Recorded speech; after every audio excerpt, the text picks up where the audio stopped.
Welcome back, ladies and gentlemen, bots and cons, to Tech Talk, the officially unofficial Transformers TCG podcast. I'm joined, as always, by Scott of VectorSigma.info, hot off of Origins. And, well, we're looking forward after this one. If we got stuff at the time this goes live, is this going to be live when after everything's out or just before? Do you know off the top of your head the dates for that, Scott? I think it's going to be after. Wave 3 will be after, yeah. Okay, so then perfect, because we did have, Scott and the rest of Vector Sigma was preparing for Origins. There were a few, like a smattering of remaining spoilers, but Scott, were you, bluntly, were you excited about any of the remaining spoilers? Only in the sense that, like, some of them I think are more like staples and can see, I think, like we'll see more play, but I don't think they're very exciting, if that makes any sense. Yeah, there's definitely a delineation between those two different things. So, yeah, what we're going to do is kind of, instead of doing our usual thing and talking about each of the remaining, it looks like 8. I'm double checking my my folders here. We're just going to kind of do what we did at the beginning of Rise of the Combiners, right as we were approaching the release date, and that's talk about a number of things that we are really excited about going forward. Specifically, we're going to go over a bunch of the cards. So do you want to start with battle cards or character cards first, Scott? Do you have a preference? Well, I don't care. Okay. I guess character cards to start is probably easier. Get them character cards out there.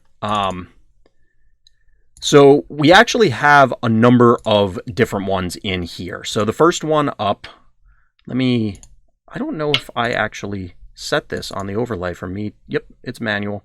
I'm trying to make sure that I can rotate between things properly on here for everybody that's viewing visually. But one of the ones that you had sent me, Scott, was Rader Aimless. So one of the early previews that we received.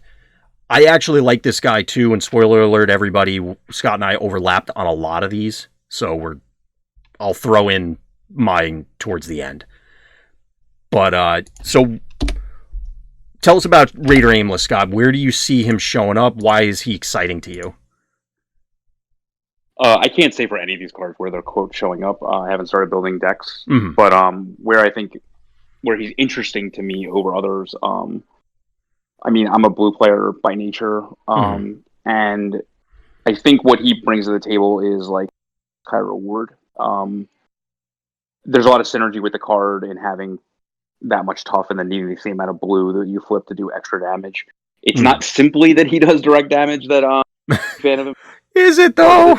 I mean, isn't it though?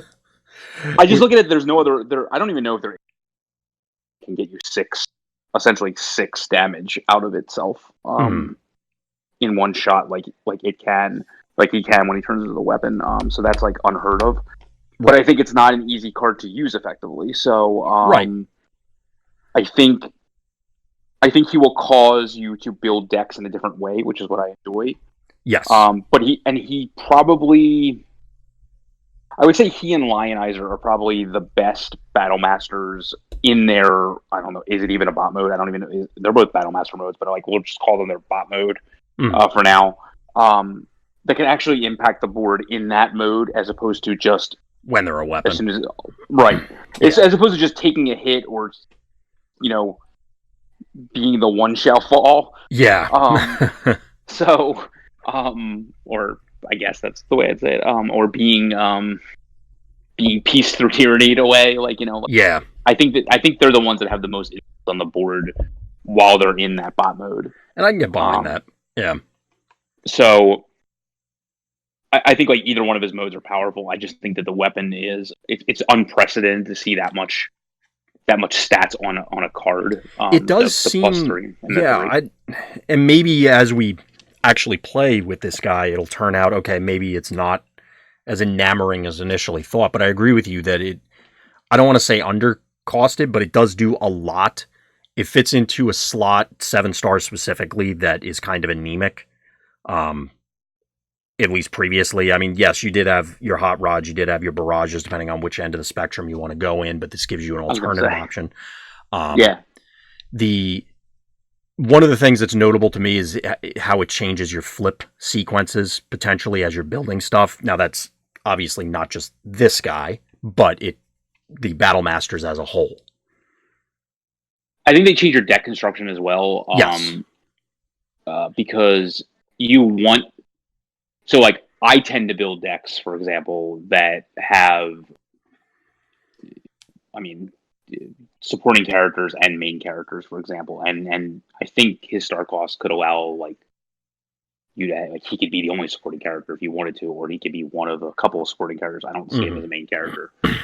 So I don't know yet, like, where you want I assume you want the weaponizers to go on the quote main characters that are in your lineup. So, like, you have to, I think, to use him effectively, and this is the same, I guess the characters themselves, when you're using Battle Map, have to be more synergistic than they have in the past, because you're literally going to be using one of them as your upgrade. So, in like this case, you know, and I don't know if we have Lyin Eyes as a separate character, but like we can kind of, I did have him, yeah. Okay, it's the same kind of situation there. Like, you want the rest of your characters to be synergistic with what he brings to the table, as opposed to, like, just having, they're all Dinobots, or they're all Firecons, or they're all whatever. Yeah. Like, you want to be able to synergize with that. Like, you know, in this case, you want to be able to flip this many blues in some way, shape, or form, or slant your other upgrades to allow you to do that as well, and slant your deck to allow you to do that for sure. So that's the way I see it. So yeah, there are a lot of facets about Aimless that are influencing, and it's even subtle. Like I said, the flip thing, we may have said it when we first talked about Battle Masters way back when, but that may have more far-reaching ramifications than at least I thought back then, if I even thought of it then, or maybe now I'm only really crossing the bridge mentally for that. As I mentioned in another show, maybe I'm just lagging behind everybody, but it's I expect both to see this guy. I definitely want to try him, and there's a number of different areas where I think he can supplement existing stuff or spawn new ones. Yeah, agreed. And I'm more interested in the spawning new ones, honestly, at this point. Well, of course. I mean, it's new stuff. Let's play with the new toys. Yeah. Yep. So moving on from Aimless, we have another Decepticon that you had brought up that we also overlapped on, and that's Rader Cinder Sewer. So I had mentioned to you offline, I wasn't super... I was excited by, and to be perfectly honest, when we did these previews, up until that point, I don't know why, but the Firecons, who I probably couldn't have told you they existed prior to this, at least off the top of my head. If somebody asked, I probably would have known. But I wasn't super excited by a lot of the previews. Like, I don't know what it was about the Firecons, but I think they look cool. Both artistically as well as what they're going to do play pattern-wise. I think clearly this one, the direct damage one, is, I think, the best one. I'm not super excited, personally, to, like, build Firecons as a thing. Is that where you're thinking also, Scott? Is it just this guy particularly, or was this guy a highlight for Firecons for you? He's clearly the best one, in my opinion. I think you can build him and the draw card one, I just forget his name, together with it, but I wouldn't use all three, personally. Yeah, the defensive one is not quite there. I don't think. I just don't. I think. I mean, I don't know. He could be fine. I could be undervaluing him, but I just don't think. I don't think having a utility that just gives them all bold one, and, like, obviously you can stack them, is, like, quote, good enough to, like, run them as a full team, as opposed to slanting this guy in with other characters that are good. I agree with you, and I mean, we mentioned him earlier, but Lyin Eyes, for example, or other aggressive options, you're clearly going to be looking towards a lot of orange. Why not? Yeah. Yeah, and I think, I mean, it's obvious they want bold. What gave it away? Yeah. I think there's a lot of hate for that strategy in this set as well, so you just have to be careful about that. But I think that, especially if people are undervaluing the power level that some of these cards may have synergistically with each other and are packing their decks with answers to that, I think the it's going to be very clear. All systems go for decks like that to do very well. Yeah, this guy in particular, because you brought up the bold piece, the one secret action whose name escapes me, that it only lets you flip 2 things. 4 things total. 2 more. Oh, you can okay. only flip 4 cards. Yeah. Gotcha. I mean, maybe that thing will be seeing sideboard play. I'm not sure, but maybe it's not good enough as an answer for these sort of things, but we'll have to see. This guy is actually, for me, again, as much as I was hyped about Soundwave coming in, and spoiler, well, maybe not spoiler, but I just don't like Soundwave and the way it's set up right now. Maybe that'll change, but I'm pretty excited to actually slam Cindersaur right now.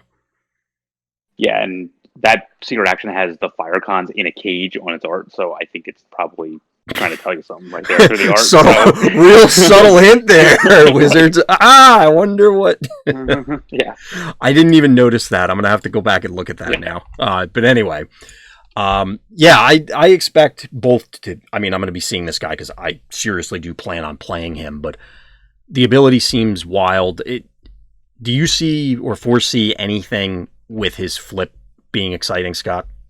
Where you get is he the action one or is he the? He's the orange action one. I mean, it can't hurt.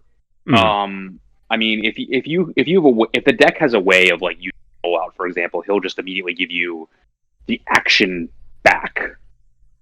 Right. So like if you have the option of if rolling out the rest of your team, for example, helps the rest of the turn, he'll just like if you have a choice, for example, like most of the time, the reason I don't like cards is because that's your action for the turn.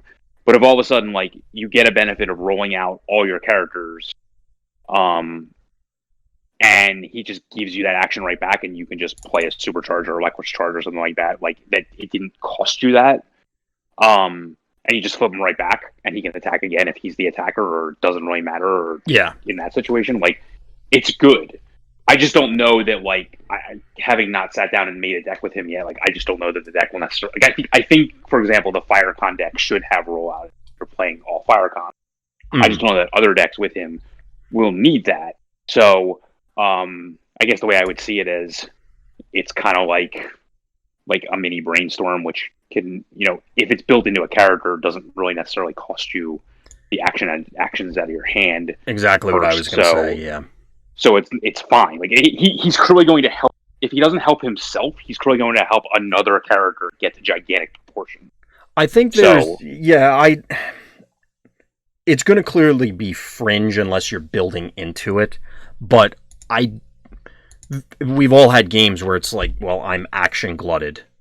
I need to. I would love to play multiple things. All right, well, I'll just double supercharge this guy. Get in there.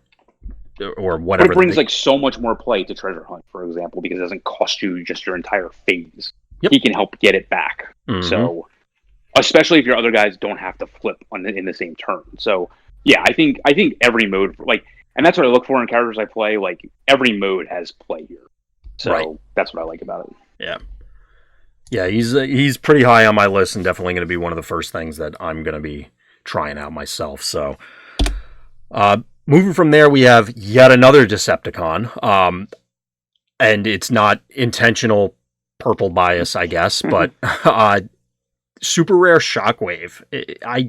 I don't know that there's a whole lot to say, only because it feels stunningly obvious for this guy. I think he makes, in the hands of play, assuming a deck exists, and I'm working hard to make sure it does. I think in the hands of a player that understands sequencing, he's just going to be, assuming it works out, is just going to be ridiculous.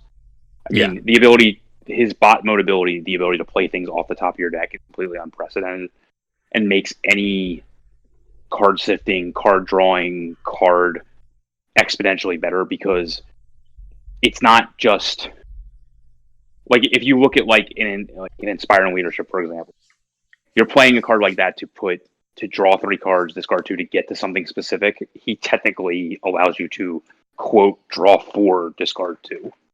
Yeah. And so any card draw or card sift will have that extra added ability to it.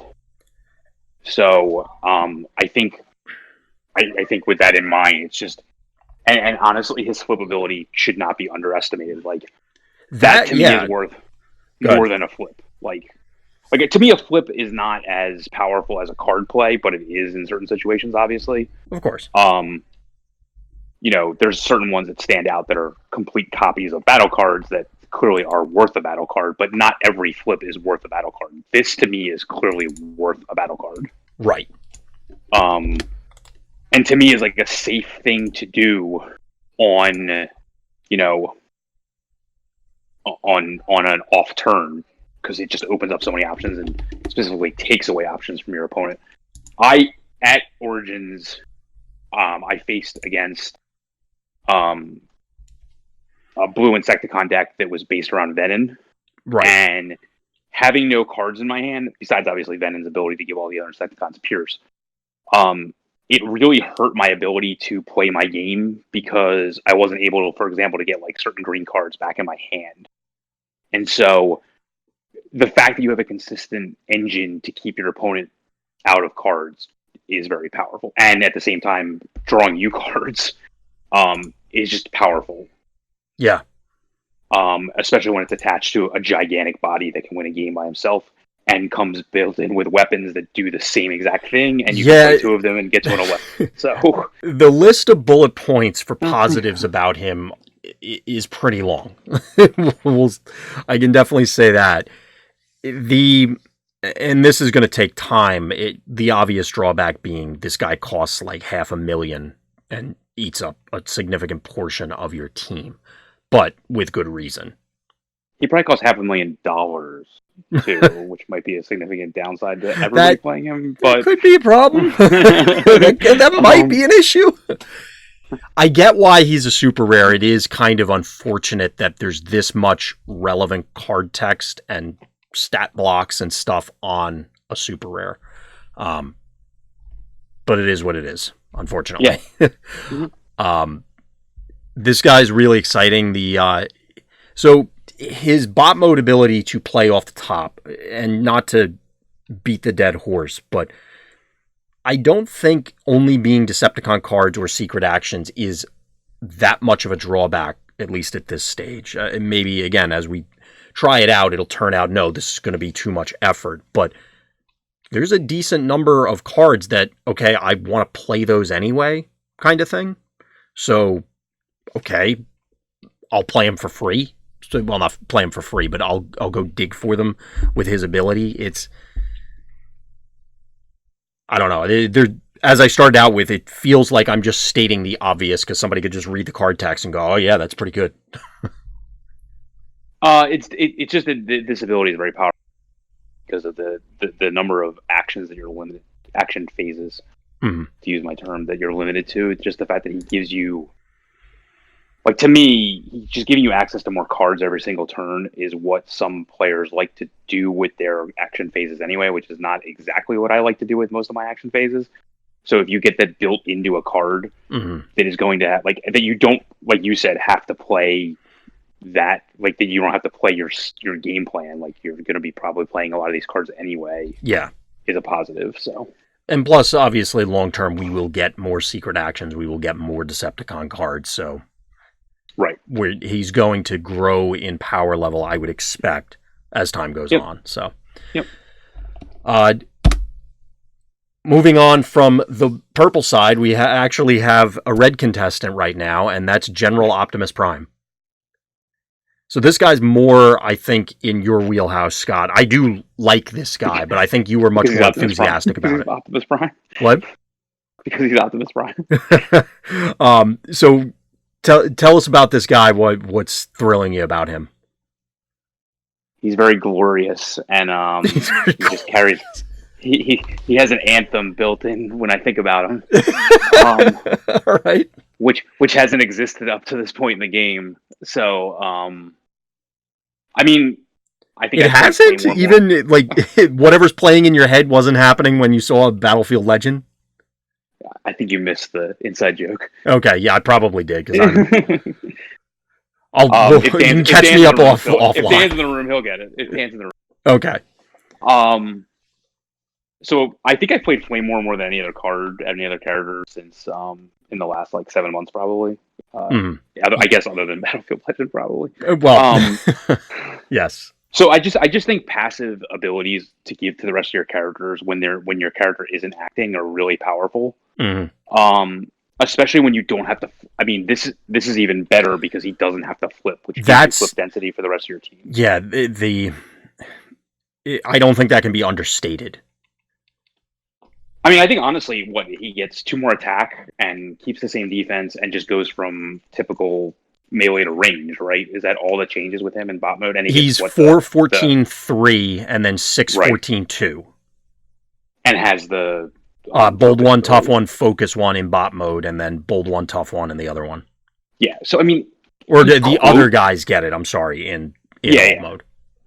So he wants to attack in bot mode, but it's still not necessary. Like, I mean, I've said that I'm on record of saying this before. Like, I don't like when my characters that are centerpieces of my deck just attack for more numbers. Like, that's why I like Battlefield Legend, because he can spread damage or he can get back actions, things like that. Like, if you're just leaping into battle Optimus off your attack and getting to 11, like, that's not the most efficient thing you can be doing with him. It's on the better end of it's fine, but it's fine. I just mean like as opposed to like even plasma versing another character and killing 2 characters in the same turn. Like, there's things you can do that are just yeah. Right. So I think we reached a point in the game where like the fact that he's adding bold and tough to your entire team means that by the time he attacks, unless you attack with him early, his attack may be overkill wasted. Yeah. So he could just stay in the truck mode and you can gain flip density with other characters. And I think that's going to be the way that you're going to use him a lot. And I think once that's determined, if that's viable, then he's going to be the centerpiece of a deck because he costs 11 stars. That's always going to happen. Like, unless you're pairing him in it. Like, I don't, I'm not a fan of starting out as a 2-character deck if given the option. You have to be careful because you did do that a few times. Yes. But if given an option, like, especially you would not do that in this bold 1, tough 1 thing. Yeah, I don't think that's a worthwhile investment. Yeah, but I'm not, and I don't think. I mean, there are 4-character lists you can probably play with him that would give that bonus to your entire team. But I think like solid 3-character lists with him are just going to be like very good. Yeah. That passive is just like, it's such a bonus when you just give that passive to your team and you're still in a defensive mode and you're still in a potential attack mode, like without even wasting a flip. Like, that's what I like about him, is that he just seems to open options. Yeah, I mean, flip density with the other characters. Of course, yeah. The flip density thing, like we had mentioned when we were talking about Aimless and the Battle Masters in general, I'm very curious and very interested to see how these are going to play out, because that's a subtle way that I think opens up other strategies. So, I mean, this particular guy, because he costs so many stars, it may be a challenge. But in general, those sort of things where, okay, you're freeing up flips, now maybe those characters that were not quite there yet because you just didn't have enough turns to do all the things you wanted to do. Well, now you're getting an extra turn because you don't necessarily need to activate a flip on a given one. And that's really exciting to me. Yep. Real quick, I saw people popping up in chat. Super rare's got to be super good or people won't spend the money. I mean, yes, there are contrary arguments, but we can always do that on another show. This prime is going to be 6, so good for 11 stars. Yeah. There's Stefan. He's good enough to replace Optimus, Battlefield Legend, in 3-wide, or side deck him with a star card. Oh, it's a question. It's completely different build. It wouldn't play out this. Yeah, and plus I think we need more data at this stage, considering it's like, 0. But I agree with Scott that it's going to be looking to do something different rather than the current 3-wide. Yeah, I mean 3-wide doesn't mean 3 characters. It specifically means like 3-wide Optimus when I talk about it. So like, Yeah.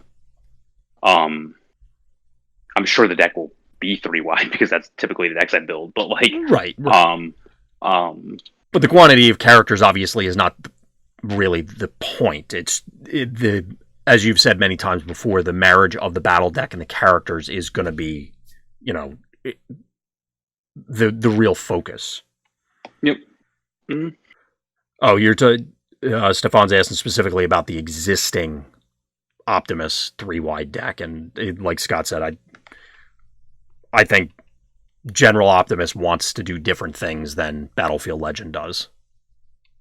Yeah, there's synergy there. I mean, like Flame War giving and him would give tough 2 to the entire team. There's certainly synergy there. I just don't know that. I don't think he could carry the offense as well as Battlefield Legend can. So I don't know that lineup is where I would start. As you'd expect, yeah. Yeah. Makes sense.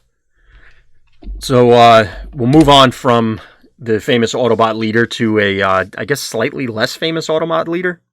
Although he's not actually a leader on the card. And that's Alpha Trion, who is, speaking of Battlefield Legend, I was going to say Battlefield Legend Jr., but A, that's lore-wise odd, and he's a little bit more bizarre than that. So this is one that I think we diverge on slightly, because I think you're more into this guy than I am, Scott. So I'll let you take lead again on him. So any character with an ability to get anything back from the scrap pile can't be ignored. Agreed there. I mean, that being said, the number of times I've gotten back an orange action with my Battlefield Legend is extremely rare.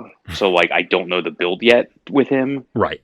But on the flip side, the number of blue actions I've flipped over with him are powerful. I hope he avoids I just get to play an action that adds a bunch of stats, because the direct damage actions I usually like to play with Optimus aren't going to be available to him because he can only do it off blue actions. Like, when and people notably, say this is he's like, melee in that range, so you can't even marksmanship. Oh God, I didn't realize. I thought he was ranged in that mode. He's ranged in spaceship mode. Sorry to be the bearer of bad news. All right. Well, then is a character that I think will take work to build around. I mean, the ability's powerful. I agree with you that on both sides, you have to at least consider it, because it kind of breaks the rules. So, yeah, it's just not as good as I was. Moving on.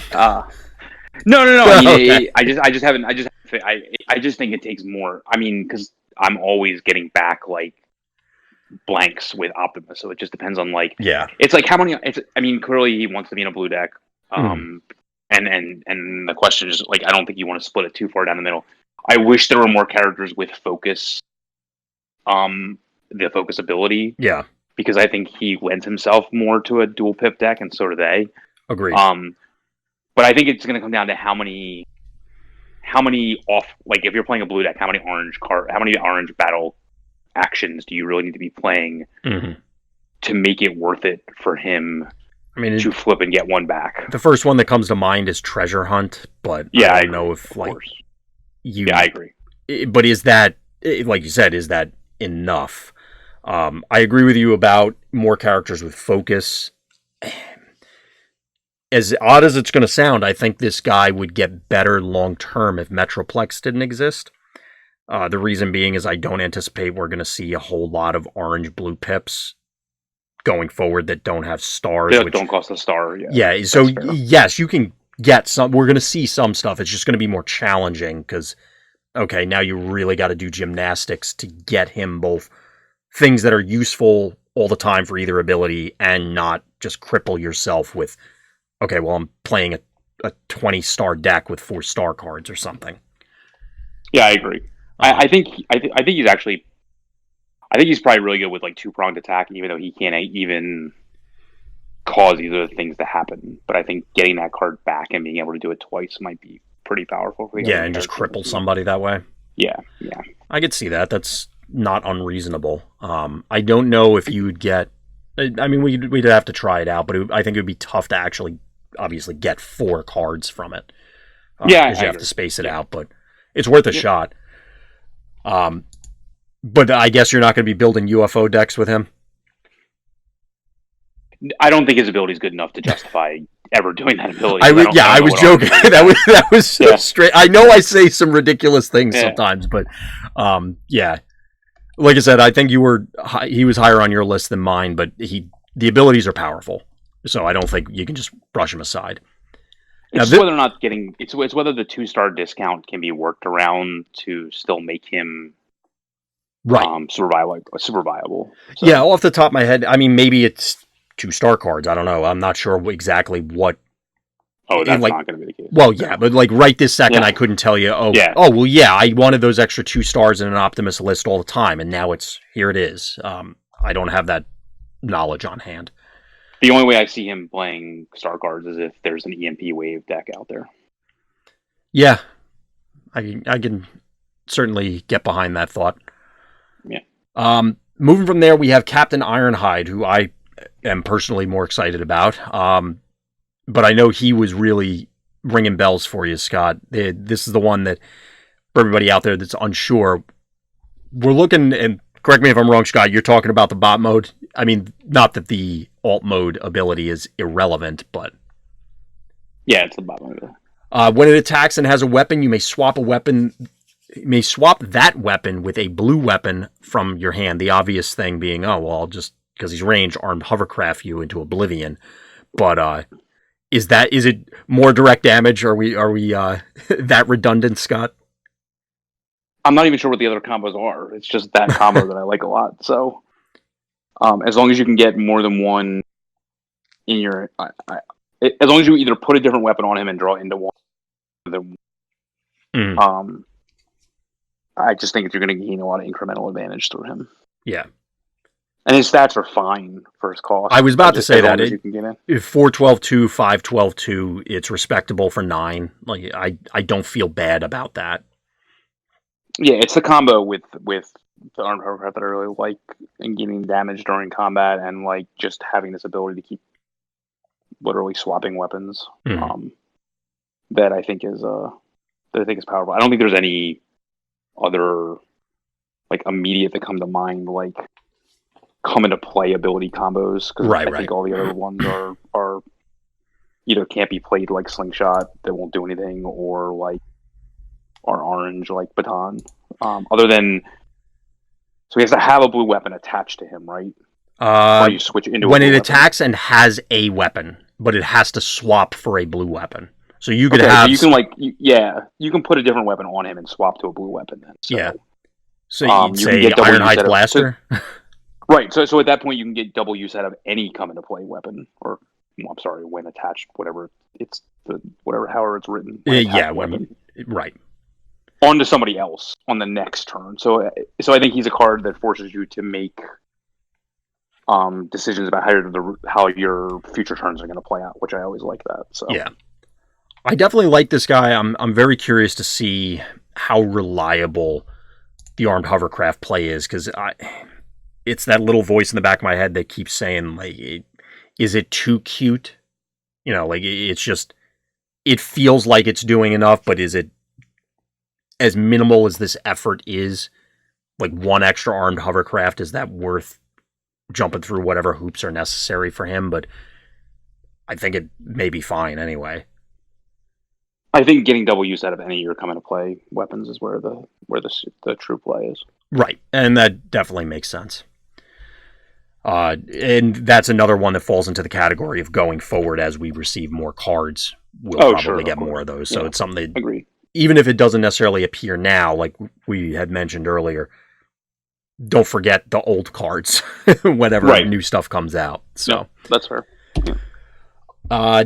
That actually closed out the characters you sent me, Scott, but I'm going to bring up real quick a couple of other ones that I wanted to pick your brain about as soon as I can get these on here and resize this real quick for everybody so you can actually see what we're talking about. So one of the ones that, oh no, why did you do this? Apologize everybody who's looking at the video and it's auto rotating instead of doing what I'm telling it to do. So excuse me, one of the characters that I actually was pretty excited about, unfortunately, was another super rare, and that's the super rare Megatron. I know you're a Megatron fan, Scott. I'm sure you like this guy better than the other ones. I think there might be something here, if for no other reason. I don't think it's going to be that difficult to achieve plasma bursts, for example. Do you care at all about this guy, or do you think it's going to be another Megatron for the pile that we're never going to see? No, I think he's fine. I think he's good. I think, like you said, as long as it's not hard to achieve that. The problem is his ability gets worse as the game goes on, as you start to lose other characters, right? Or lose him. Like if he's at 13 stars, there's another. If you lose him, you lose the game type of situation. So like, yeah. The question just becomes: is he too dependent on the other characters staying alive for his ability to actually matter? Well, I mean, how many free plasma bursts, air quote, are necessary before you think it? Like, how many do you need before it's paid for itself, I guess? Well, the question is, will you have enough time to get the flips you need with other characters alive, or else you're just doing a zap? Right. That's the question. So I mean, a lot of people are probably going to, and I did as well, jump to, oh, well, you just play a 7-star, maybe Aimless, and say Flame War, but to your point, you have to flip Flame War, you have to get him flipped multiple times. It may, again, fall into the category of too cute. I mean, Hunger Down certainly helps that situation, don't get me wrong. And I don't think it would be ridiculous to look at a few copies of Escape Route, just because you can go get it. Yeah, that's fine. It's just, I think you don't want your middle character to be somebody you want dead in this deck. That's the issue. So like, yeah. That's just the question. Like, can you find partners that you don't want dead? Like, I think he combos well with Micromasters because they can't be attacked and you can equip them. Yeah. And put the upgrade weapons on them. So I think like, instead of going the typical Flame War 7-star route with a 13 drop, I think I would more the 4-drop Micromasters. What's a playable 8-drop? I don't know off the top of my head. Like I think I would probably lean that route first because there's a better chance of having 2 characters alive with 1 stealth. You don't have to use the ability. Don't even use the ability. Right. And then go from there. So I mean, I don't think that's unreasonable either. It's another guy on my list that I do want to try out. Although this time I'm not diving in as enthusiastically as I did at the beginning of Wave 2 but I am looking for excuses to make something with Hunker Down work. I just really like Hunker Down more so than the tanks themselves. I just hate that his bot ability is at the start of the turn instead of the end of the turn because it's just so difficult to keep. Yeah. That ability just seems so difficult to like. I don't go think through an entire turn and have it happen. I'm sure that ability will go off, and maybe you could say that it will go off once a game. I think that's going to be a challenge to accomplish that, and trying to put in that much effort may be a losing cause. I mean, again, Hunger Down helps, so we'll see, but yeah, Hunger Down doesn't help keep it in play when your opponent gets to take a turn. Exactly. And they get to save themselves damage by at the same time killing your stuff. So yeah. I mean, I want to try and do the obvious swindled thing, and then you have your Hunker Downs, among other things. We'll see if there's actually something there. Yeah. I'm assuming the bot ability, like he's basically blank, which may be the death knell for this card. We'll see. I mean, I still think it's much bigger attack, or 2 more attack, right? It's 5-15-3 and then 7-15-3. Yeah, I mean, if it has 3 defense in both modes, it's definitely the mode. Or excuse me, 7-15-2. I'm sorry, I don't know why I said 3. It's still fine. I still think it's the mode you want to quote attack in, but yeah, we'll see. Yeah, you don't feel terrible about attacking in that mode. No. One of the other guys that, I mean, I wouldn't go as far as to say that I'm super excited about, but I am pretty happy with Trigger Happy. It also features one of the recursion abilities that we had discussed when we were talking about Alpha Trion. And I don't know, maybe it's just the fact that I've been impressed with Alpha Bravo that the 2 attack Pierce 4 thing is it just standing out to me. 8 stars may be too much. Maybe this guy is just going to be a sideboard thing against specific decks, but throwing Scoundrel's Blaster on him, giving him 4 Pierce 6, it's not that hard to end up really ensuring that you're pushing significant amount of damage against blue things. You mean against Autobots? But even if you just have it against Decepticons, if you had to, then it's 4 Pierce 4, and then say you bigger they are, blah, blah, blah, other oddball scenarios. Do you care about this guy at all, or is he just kind of on your back burner pending those sort of sideboard scenarios? No, I think he's good. I think you're right to include him. I think you're right about the recursion ability being powerful. I think it's definitely good. Because it's very easy to flip your when attached weapons, and for him to just immediately get them back is powerful. Mm-hmm. He won't be able to get them back, put them on himself and attack, because you obviously want to attack in the Pierce mode. Yes, ideally. I just wonder if he's too weak against orange decks. Because his attack really doesn't. What's his stats in alt mode? Alt mode is 3-12-2, and then he's 2-12-2. So, yeah. I mean, the Pierce 4 means nothing against orange decks. So, like, right. That's the only problem I see with him. And 8 is a lot more than 7. Yeah, so I was about to say, if he was 7, I think I would be way more, significantly more excited about him. But as of right now, it's just, I think he's solid. Yeah, if you can find other characters that absolutely want certain weapons attached to them at various times, and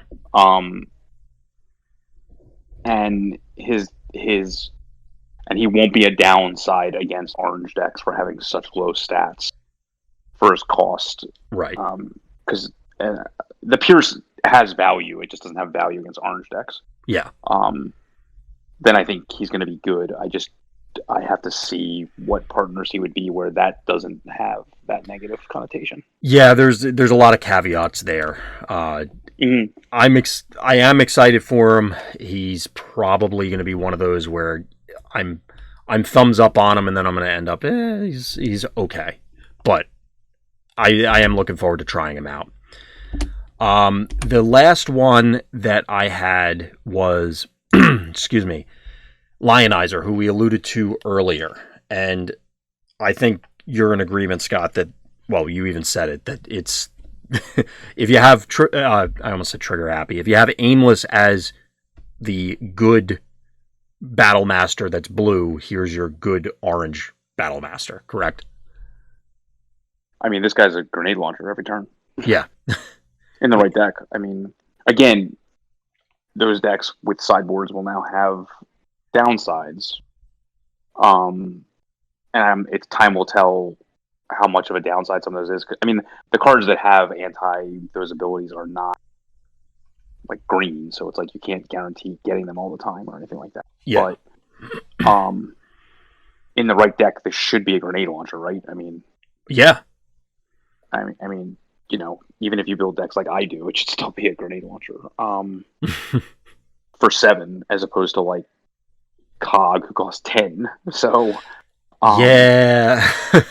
So, I agree with you. Like, I mean, he combos extremely well with certain characters, like no doubt.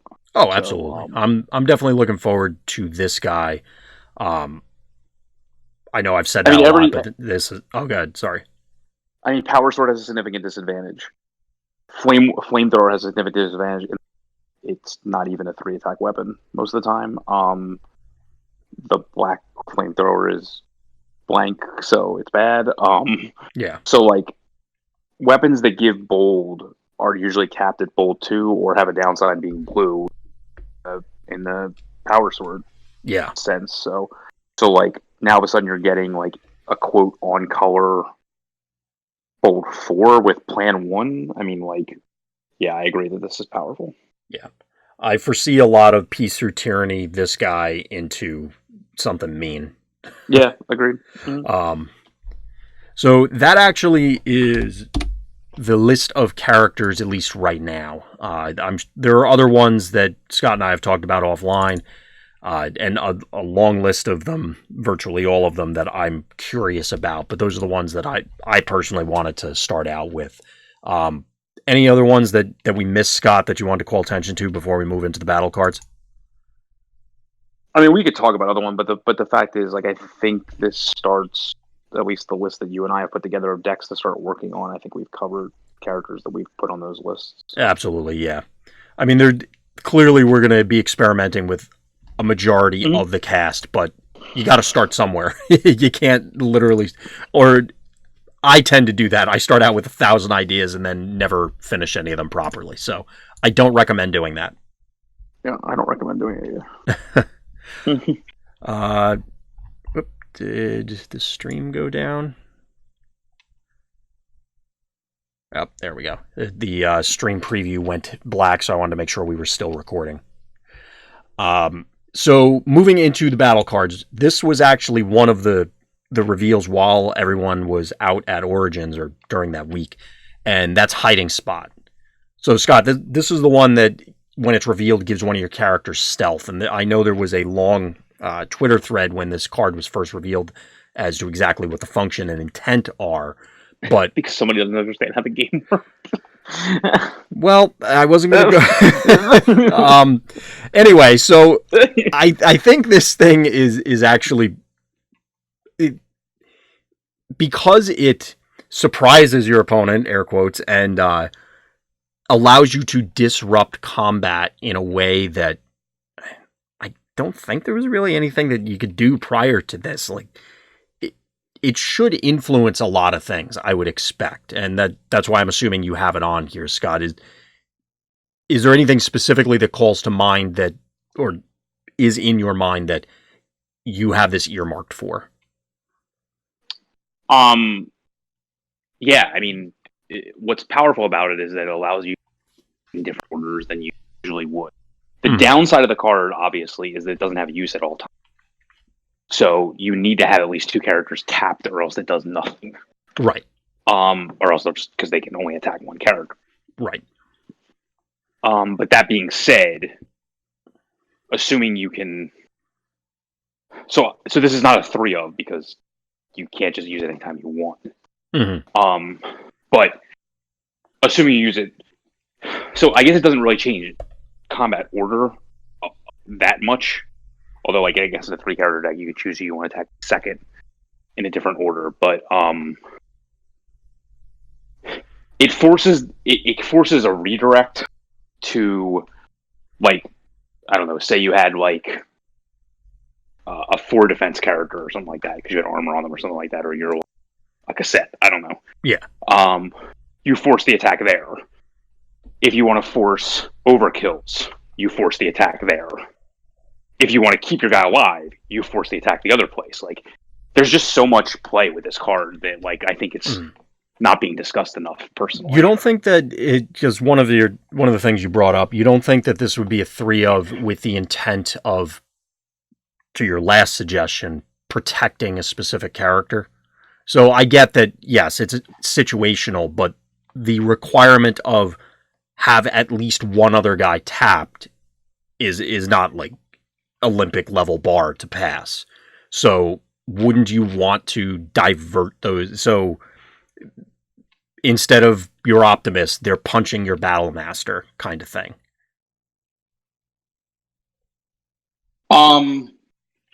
Because and maybe this isn't obviously it's not the only way to do it, and maybe it's not even a good way to do it, but it does, if you can see it consistently early on, it gives you that opportunity to say, get in with your major guy, whichever bot that happens to be, and say, okay, well, I'm going to eat one of your attacks because it's now bad, because you have to send it wherever I'm telling you to.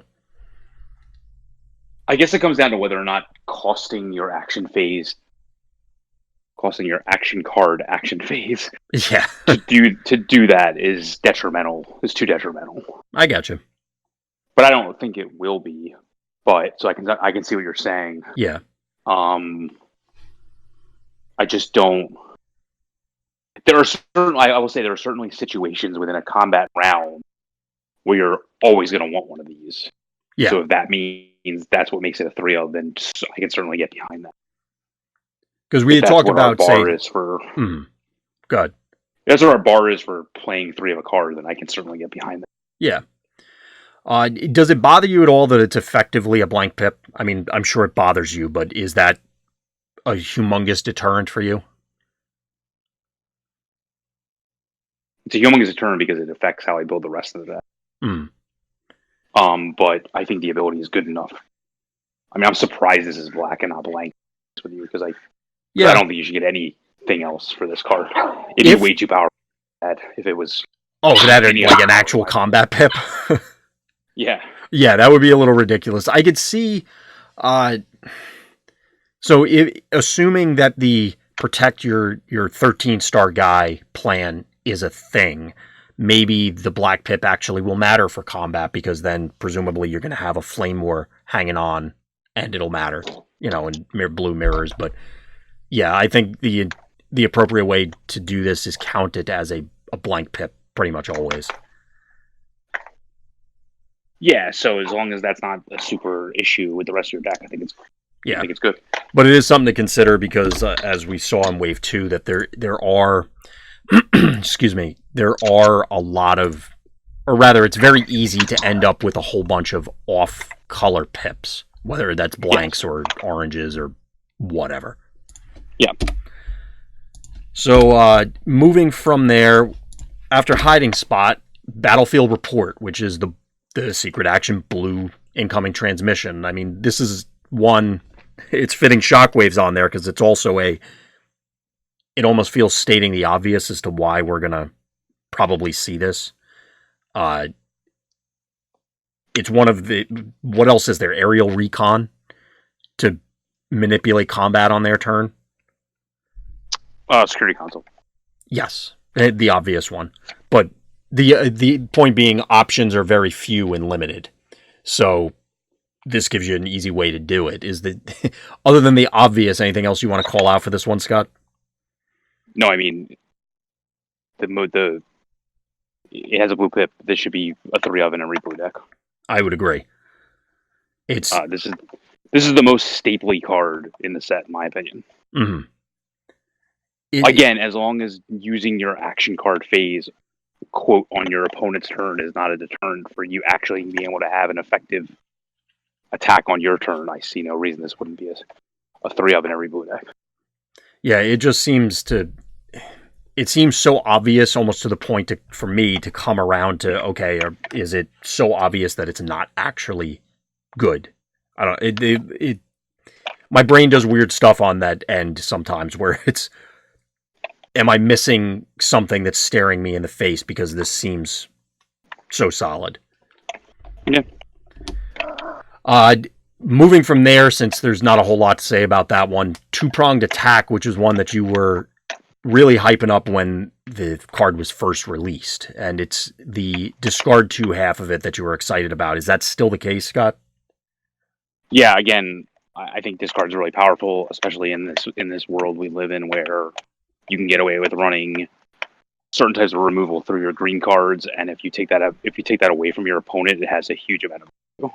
Yes. The only bad part about the card, and I understand why, because it's supposed to be, is that it's orange, and I think the decks that would want to do this would be blue. But on the other side, like, if there's some kind of aggro control deck that uses even just like one tank that you can rely on going, it's just as powerful in that shell as it would be in a complete control shell that would want to make your opponent discard 2 cards. Right. It's really just the interaction of like just limiting your opponent's ability to play cards effectively through discarding 2. Yeah. That I really like. Similar to when we were. Oh God. I mean, 2 in this game is the equivalent of like 3.5 in Magic, considering where we start. Yeah, it definitely has a huge impact. So. Yeah, or even 4, like, right. So, like, you would play that card. So. Yeah, yes, you probably would. It's similar to when we were talking about Shockwave earlier. It's just, you can really cripple someone in the middle of a game when you go, oh, look, you have no cards left, kind of thing. Or set them back from the starting blocks early on in a game. Now, I'm also excited about this. I really do want to try either a 3-wide Starscream or a 4-wide Starscream. I doubt starter Megatron is because I'm pretty sure he has bold. I don't know if you're really going to get to live out the artwork, essentially, like run some sort of Starscream, some sort of Megatron, and something else so that you could do either side. I think that the multiple Starscream thing, because of the null ray, and then this just goes into it, okay, well, it helps close out a game or whatever.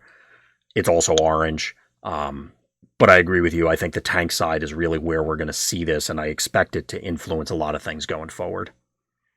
I think if you play it for the plane side alone, it's unplayable. Yeah. So.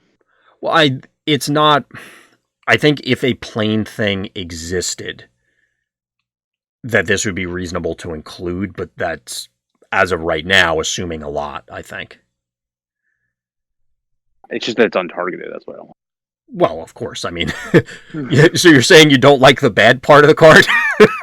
Yeah, so I wouldn't play it with planes, I would only play it with tanks. Yeah. And like I said, I think that's where it's really going to exist. It's just... It's kind of like I was saying before, where I'd love to play Hunker Down. I would love to play Null Ray, and maybe... I don't know. So moving from there, we have... I think this is one of the earlier previews, and that's Laser Cutlass. So, as I mentioned when we first were talking about this, whenever it was jokingly referred to as the new fusion cannon. But you're pretty excited about this one compared to fusion cannon, Scott, so can you elaborate as to why? I mean, it turns anyone with that star cost. It's 7 or lower, right? Yes, 7 or lower. I mean, it turns all of them into relevant combat. Again, I mean, and the fact that it is blue means that it is good in blue decks because, you just flip it on defense and it's where you want it to be. I mean, most characters that cost 7 or less have 3 attack or less. Yeah, they're getting the full value out of the Pierce. Yeah. I mean, the only thing that they don't get is, like, now they become a 4 Pierce 3. Like, darn. But, like, what you have to understand about characters of that size is, like, how many times do you attack with Flame War into, like, a Dinobot or, like, a Sentinel Ironhide, and, like, you're, like, take 1 in your blue deck. Like, so, like, against low attack decks, what seems, like, even in orange deck defenses matter against the, quote, support irrelevant attack characters. Now suddenly, like, they don't have that anymore. Yeah. So, that's where I really like this card, because it just turns every single one of your smaller characters that used to just be get in there for 1 into suddenly get in there for 4, get in there for 3. So yeah. Are you anticipating that you're going to see this main deck, or do you think it is to address where those cards would do nothing? I know you'd use the Dinobot example, but is it worth getting that against bugs? It's the only thing I could think of where, something has 1 defense. So, I guess it comes down to how easy it is to equip an Energon Axe over this at all times.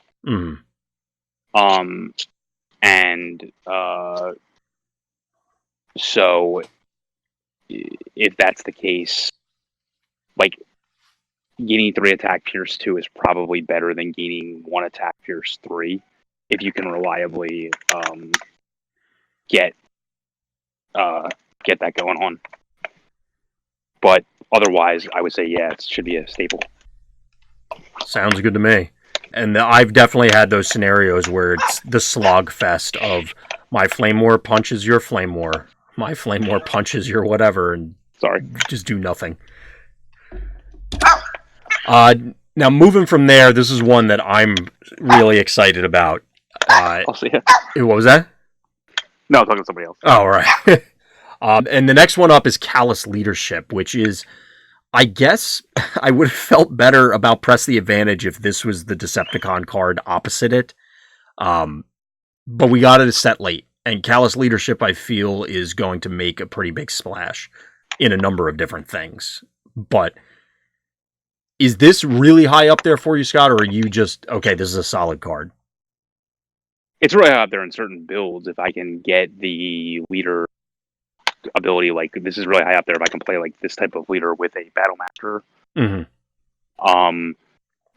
What I like about the card is like you can have 1 health left and put all 5 on the same guy and just it's like do the sludge thing.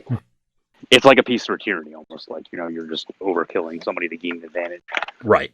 And 5 health is a lot. I just don't know whether or not that's going to happen all that often until the late game, because how is your leader going to be that damaged and another guy going to be that damaged? Like, you probably roll to hurt, but who knows? Well, I think, so the scenarios that I'm thinking of is not unlike when we were talking about Hiding Spot, where it does allow you to play a little more fast and loose with the centerpiece characters. Because 5 damage is a lot. And if you're playing a higher star cost blue deck, so like you have your Optimus, you have your Megatron, you have your whatever, you can... I don't think it's unreasonable to assume that one of the attacks, or the first attack your opponent sinks into that guy after you expose them, is not going to be a humongous amount. You then turn that, okay, they did 7 damage. That was great. Now you did 2 damage, and 5 of it's on another character that may or may not be out of One Shall Stand range, even though I just moved 5 to them. Right. Or maybe it's beneficial that, I pop the Aimless, move it onto my 3rd character, and now they get in. Or whatever the scenario is. I think it's going to allow for a lot of these things, and notably, it doesn't require that the other character be a Decepticon. It doesn't require that you start out with all Decepticons, so there maybe will be some play in there as well.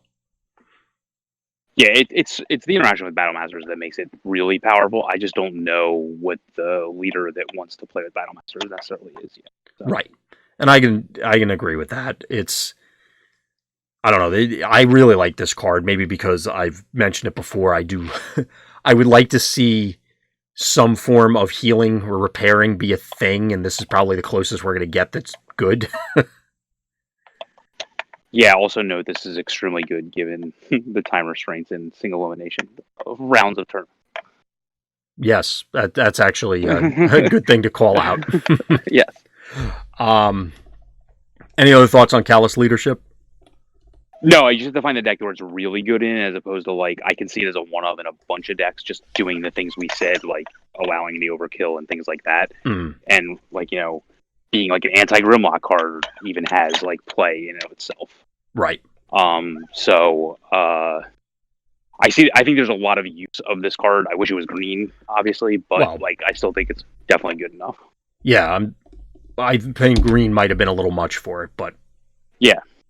So moving from there, we have another white pip card, and that's Quartermaster. Another one that may fall into the category of restating the obvious. I think this, though, falls into, again, the category of you might be more hyped about it than I am. So go ahead and take the lead, Scott.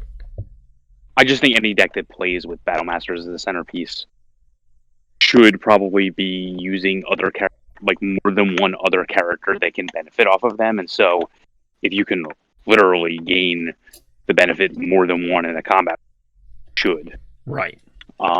So, and that's by, and even though I believe Battle Masters will influence the amount of upgrades you put in your deck and the spread of upgrades you put in your deck, specifically less weapons. Right. I still think you're going to see the ubiquitous ones, and the not necessarily ubiquitous, but like the modal ones, like your batons, your armed hovercrafts, you're coming to play ones that should continue to see play in those decks, and so moving those around extra like assault parts will be just as good, right? So as long as you build your deck to take advantage of both sides of this card, I fail to see how you won't play at least like 2 of them in every deck that uses the Battle Master as the focal point of what you're trying to do with the deck, and has the other 2 or 3 characters wielding him. Yeah, or him, I guess. There's no hers. Effectively. Makes sense. And moving it around and getting it back if it dies. So Yeah, that's reasonable. I mean, given that it's not quite swap parts, I don't think we, and I may eat my words at Gen Con about that, I don't think there's anything that this makes nuts. I'm not too worried about that part of it, but yeah, I hear what you're saying. Yeah, I mean, like I said, that when you say those sort of things out loud, that's when somebody goes, "All right, challenge accepted," and then they find something. But yeah, I agree with you on those points. My hesitation with this one is because it's a white pip. Depending on the deck, it's also falling in that category of okay, you can only fit so many off-color things into the build. Is this one? What are you pushing out in order to include this? And like you said, you need to make sure that your team can take advantage of, do I actually care that I'm moving the Battle Master around? Outside of, okay, well, now they get +3 attack. Yes, that's good, but I could have played another weapon or another thing, whatever it happens to be. But not if you built your deck correctly to not include as many of those as you usually would. Right. Yeah, and I agree with you there, but it's, like I said, just from having built so many things in Wave 2 that I went, oh wow, my orange deck has 20 non-orange cards in it, or blue deck has 20 non-whatever cards in it. Obviously, I said properly built deck. Well, yes, that's what I said. Obviously, the ratios then quickly changed once I went, oh yeah, that's not going to work. But this now adds additional strain on that front. Right. So, after Quartermaster, we're all the way back to Hiding Spot. So we went through the characters, we went through the battle cards. Again, these are not the only cards we care about. Obviously, there's a lot of exciting things in this set. But was there anything off the top of your head that we missed, Scott, or you thought of after this?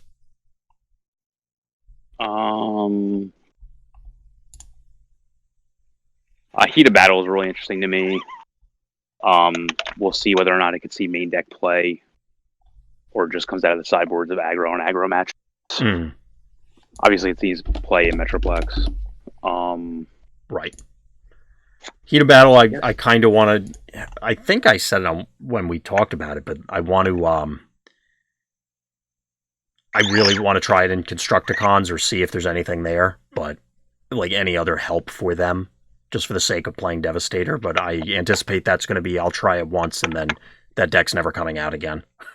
Well, any wide team can take advantage of it, and especially as we talked about when we totally previewed it more in depth, like with my little diagram. Yeah.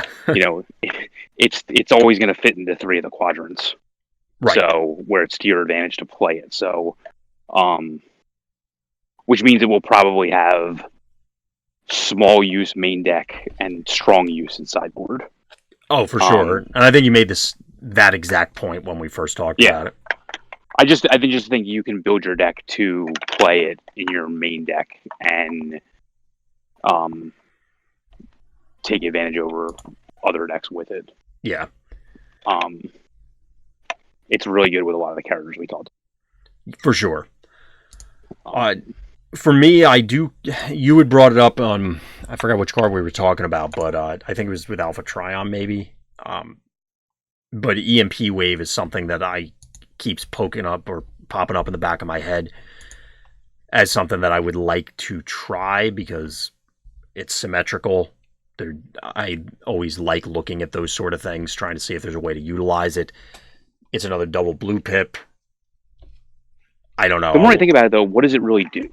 Yeah, and don't they just get the 0 turn then? Like, what did you gain out of it? I don't really understand what you.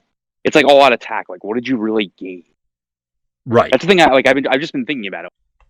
Even in the ideal scenario where you flip it off of a Trion or Optimus, like all you really like. Yes, you prevented their quote big guy from attacking, sort of. If like you went first, but like. Don't they just get to attack wherever they want with that guy again? Like, if you have Brave character, you can understand where it's good. Yeah. But, like, I don't know that deck necessarily exists. So, like, that's the problem. Like, are you really going to have that Brave character survive to another wheel? Like, even if the wheel comes early. Like, but is that Brave character really still alive? Like, for you to put all your eggs in that basket because you're using star cards to do it? Like, I just don't know what it does. Yeah, and that's my thing. I agree with you there. The Brave thing is kind of what I had in my head, but I am reaching the same conclusion that you're describing of I don't know exactly what advantage you're gaining out of it. That part. So it's probably good with Ultra Magnus, I guess, because he's giant Brave guy. Mm-hmm. It's probably good with Blitzwing. He's giant Brave guy. But the problem there is that it's a star card, and you're assuming there's a lot of that's a lot of work to do something that maybe won't even come up. Yeah, I just can't you just tap the Brave guy first, and then he always has to be attacked anyway. Yeah, like, I don't know what the big. Like I mean, you get your other character faster to be able to be used, but like, I just don't know. Like, I mean, is Fireflight going to survive that many attacks to be relevant? Like, I don't know. Exactly. I guess time will tell. Like, but I mean, if that's the case, then like, I mean, maybe there's a stealth guy then that would want to use this or something like that because he can't be attacked again. I don't know. Yeah, because it forces an untap. I don't know what kind of hoops you have to jump through to make this work. Right. So, but I'm assuming it's a powerful hoop to jump through. I think if this works out the way we're talking, I just don't know that exists. Yeah, I mean, it's splashy enough that I feel like there might be something there, but it's going to take some thought. One of the other things I wanted to call out was an energy pack, and we had a lengthy discussion about it sort of being a heal. So again, me just wanting to play those sort of cards. Again, something that maybe would be funny in Devastator as another air quotes heal, because you can play it on them once they combine. Sure. It's orange, and it's an upgrade, so you can get it with Treasure Hunt. Probably not gonna like that's not where it's gonna show up if it does, but I think it could appear as a fringe card depending on the scenarios. We had talked about it before sideboards were a thing, so a lot of scenarios change. There's a lot of combat math you have to do to figure out whether this card is playable or not. I just haven't done it yet. Yeah. But aside from those two that I threw in randomly, anything else that you wanted to make sure that we touched on, Scott, or are you going to leave those, keep everybody in suspense for next time? A lot of the other cards are just like boring staple cards, like, you know, and a lot of the cards are black pips, and I guess I'm willing to allow black pips to be my combiners for this set, and I could be wrong about them, but I don't think I am. So I don't I think they'll matter, but I don't think it's going to be I'm going to build, instead of building orange or blue, I'm building a black pip deck. I don't think that's going to be a thing, but I could see where I didn't sort them in what I have on my PC right now, but maybe if you can hit a critical mass to board stuff in for blue mirrors, or maybe between your board and your main deck, you have just enough that like those Flame War hits, that feels like it's a pretty, I don't want to say like a flaming hoop to jump through, but it may be a pretty tough hoop to jump through. Yeah, like I can see sideboarding like a main decking reinforced plating and side decking a smoke cloak, but like I don't know that you're going to have the sideboard to allow them, but that is certainly a situation I can agree with. But even there, like sideboard soft in blue mirrors, like the tough doesn't always matter as much. I agree, so, but I don't know. It seems, yes, I would agree that is a scenario where it would be an improvement. But again, like you said, you may not have the slots, and is adding a single black pip to the pool that relevant? I guess. No, but that's always, as we talked about last episode, would be a pure deck improvement through your sideboard for a certain slanted arc to arc type. So like Absolutely. That's where I can see some of these cards, like, you know, like we ran heavy handed and bigger they are in our Optimus deck, for example. Like maybe the black one that gives you Pierce 2 is just better because you can't swing up or can't swing down based on the character lineup, and there's a deck out there that you can't do that again. So Right. I doubt it, but like that's just an example of a situation where you're kind of moving sideways with the power level of the card, but out of the sideboard you're moving up in the usability of that slot in your deck. Again, I just don't know that you're going to have the sideboard slots for that. Yeah. That's the only use I can see of them right now, but I'm willing to be wrong. But well, we got to try it out. Yeah, going in, I'm not super enthused by. I mean, we knew, and I think we said it when they were first previewed, we knew they were going to come eventually, that there was going to be a Pierce Pip. It just kind of felt like it was going to be there. They're a limited mechanic, in my opinion. Like, they're there for a limited, so limited games take 100 years. Because, like, I built a steel deck, and you wind up having to use, like, usually, like, 8 or 9 of them, like, just the way the deck breaks down. The cards you get out of the packs. There's just a lot of them in the common slot, so yeah, you wind up having a bunch of them, so I'm sure they're there for limited, to be honest with you. Yeah, and I could certainly see that. And as chat mentioned, it also, depending on what we see in the follow-up Siege set from this, that maybe there's some additional help there. But of course. I mean, like, that always... There's always Green was very obvious. Mm. And like a huge impact on the game. I don't see it being... Since this only has impact on the game in 1 of 4 of them, I don't see where that's... Yes, I would agree with that. So any other thoughts? I wanted to go over what was in chat real quick. So this is going back because I missed some of them from earlier. Talking about 2-pronged attack, be pretty good for Orange Plains, but yeah, you realize it probably as we were saying it that they get to pick, so not quite as hot for Plains. Callus would be busted with a green pip. Yeah, I think we would agree with that. EMP Wave would be to shut down 5 and 6 wide teams from getting multiple hits. Excuse me. Yeah, I can see that. I just don't know if. I mean, yeah, that sounds reasonable because then those little guys probably, even though they're getting in on your Optimus or your whatever, what are they hitting them for? 1? No. I mean, like, there's. Like, it would be good against aerial bots for 3 wide, which was a weak matchup before. I just don't know that you can afford the stuff cost for it. That's all. But yeah, I would agree that that's a fair assessment of what it could do. Yeah, that I wasn't thinking about. The star cost is definitely prohibitive, but I think that's exactly the purpose there. Black Pip would be supplementary, not as important as green pips have been. Or I'm totally wrong. Well, that's kind of where we're at too. So. Black Pips need more cards from Siege 2. Yeah, and definitely agreed there. And I think if you're going raw, all out, orange gets bad, then Pierce and Black Pip would be more important. I guess that could be a meta call if, I'm struggling to see where,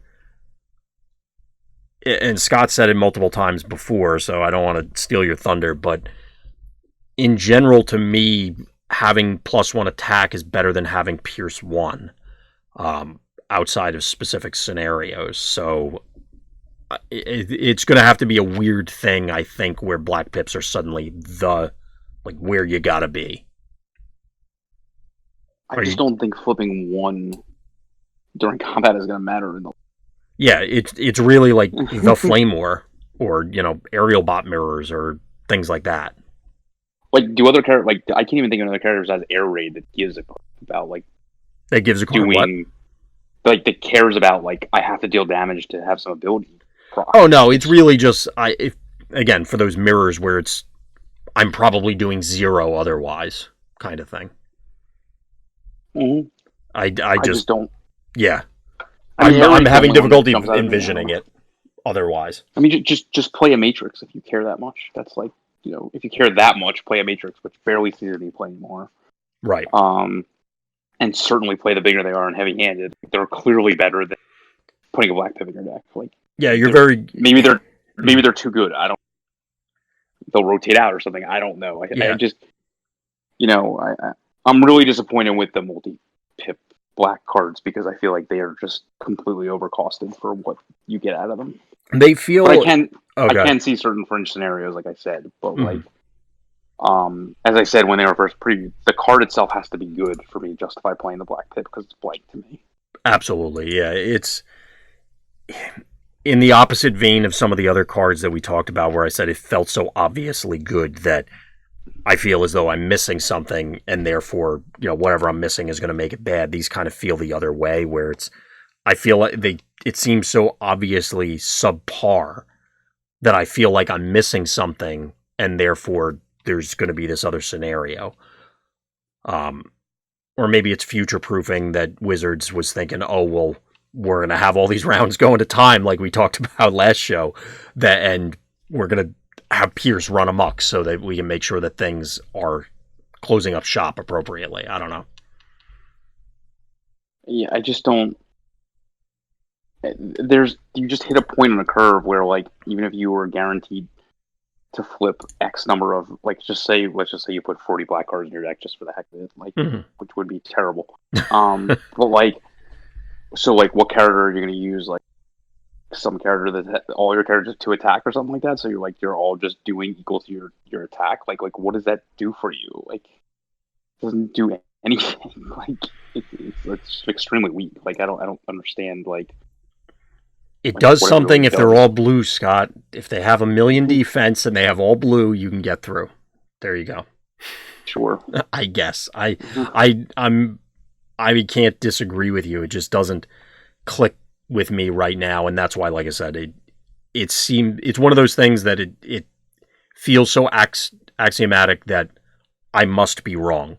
But if characters within One Pierce didn't exist, characters like RC, characters like Alpha Bravo, characters Trigger Happy, characters like keep naming like Common Megatron that may see more play. I don't know. Like if those characters didn't exist, this might be a different story. Or if I just don't know how you print Energon, whatever it's called, or the weapon we talked about. Laser Cutlass? Yeah, how do you print Laser Cutlass in the same set as Black Pips? Like, which one of these is better? Like, come on. Like, yeah, this is like a joke, right? I mean, like, I mean, how are these comparable at all? Like, well, like you said, it's entirely possible it was intended for limited, which is the preferred format for certain people. So, and I think they're very good.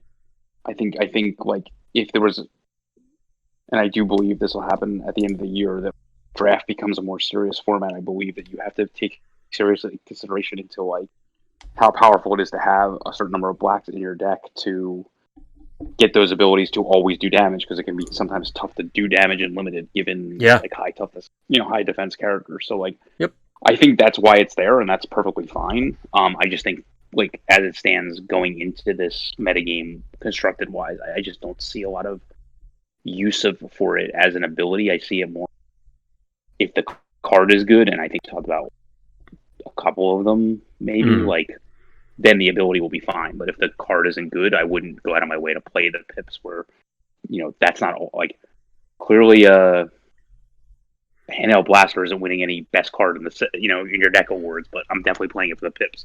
Yeah. I can't see myself playing any of these cards for the pips. So. Right. That's fair. I think with that, it will do it. One last question, Scott. What's winning Gen Con? Come on, bold prediction time.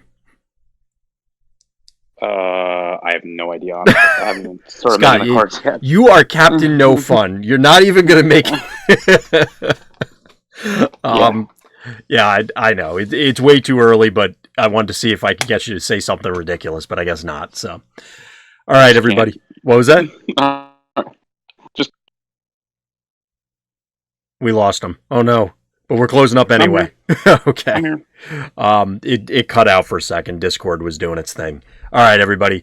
Thanks for sticking with us. Thank you for watching. Thank you for listening. And please tune in next time for more Random's Thoughts.